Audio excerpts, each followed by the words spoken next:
சிறகடிக்க ஆசை நிபுணமும் அந்த traffic police கிட்ட போயிட்டு நம்ம 2 பேருமே பிரிஞ்சிடலாம் அப்படின்ற மாதிரி சொல்கிறாங்க சீதா. கேட்டோடனே டிராஃபிக் போலீஸ் ஷாக் ஆகுறாங்க. என்ன நினச்சிட்டு இருக்க சீதா உன் மனசில்? இஷ்டப்பட்டா நீ என்னை ஏற்றுக்கிறதும் இஷ்டப்படலைன்னா நீ என்னை வெறுக்கிறதும் என்ன நினச்சிட்டு இருக்க? இதெல்லாம் எனக்கு சுத்தமாகவே பிடிக்கலன்றாங்க.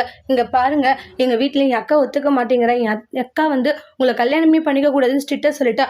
உன் அக்கா சொன்னால் எல்லா விஷயங்களையும் செய்யல. அப்போ எனக்காக நீ என்னை கல்யாணம் பண்ணிக்க மாட்டியா? 2 பேரும் உண்மையை நேசிச்சோம், நீ தானே நேசிச்ச. அப்படி இருக்கும்போது நீ வெறுத்துட்டு இப்போ உன் அக்காக்காக வேணான்னு சொன்னால் என்ன அர்த்தம் சீதா? இங்க பாரு, நீ உன் அக்காங்களுக்காக யோசிக்கிற, அவங்க உன்னை பத்தி யோசிக்காத போது நீ எதுக்காக அவங்கள பத்தி யோசிச்சுட்டு இருக்க? நான் சொல்றத கொஞ்சம் கேளு சீதா அப்படின்ட்டு அந்த அருண் எவ்வளவோ சொல்லி பாக்குறாங்க.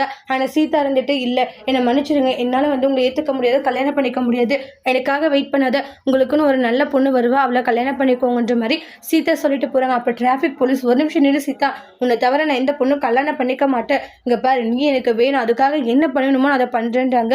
அப்படியா? அப்ப என் அக்கா மாமா கிட்ட பேசி அவங்க சம்மதிக்க வை, அதுக்கப்புறம் கல்யாணம் பண்ணிக்கலான்றாங்க. சரி ஓகே, உன் அக்கா மாமாவுடைய நம்பர் இல்லை அட்ரஸ் ஏதாச்சும் கொடு, நான் ஃபோன் நம்பரை கொடுக்குறேன், அட்ரஸை கொடுக்குறேன், நீங்கள் டேரெக்டாக பேசிக்கோங்கன்ற மாதிரி சொல்லிட்டு போயிடுறாங்க. அப்போ அருண் இருந்துடுச்சு, இவன் வேறு ஏன் தான் லாஸ்ட் மினிட் இப்படி பண்ணுறோன்னு தெரியல, எனக்கு சீதா வேணும்னா நான் என்ன வேணும் நிறைய பண்ணுவேன், அவங்க நேரில் பார்த்து நான் பேசி கண்டிப்பாக அவங்க மனசில் இருக்கிற விஷயத்த தெரிஞ்சு அவங்களுடைய ஆசையை நிறைவேற்றி அவங்க மனசில் இடம் பிடிப்பன்ற மாதிரி அருண் நினைக்கிறாங்க. அதுக்கப்புறமா சீதா இருந்துட்டு என்னை மன்னிச்சிடுங்க அருண், வேறு வழி இல்லை, நீங்கள் அக்கா மாமா கிட்ட பேசுங்க, அதுக்கப்புறம் எதுவாக இருந்தாலும் பார்த்துக்கலான்ற மாதிரி சீதா நினைக்கிறாங்க. அவங்களுடைய அக்கா மாமா முத்து மீனா தான் தெரிஞ்சா அருண் என்ன செய்ய போகிறாங்க, சீதாவை ரிஜெக்ட் பண்ண போகிறாங்கன்னு வெயிட் பண்ணி பார்க்கலாம். தேங்க்யூ.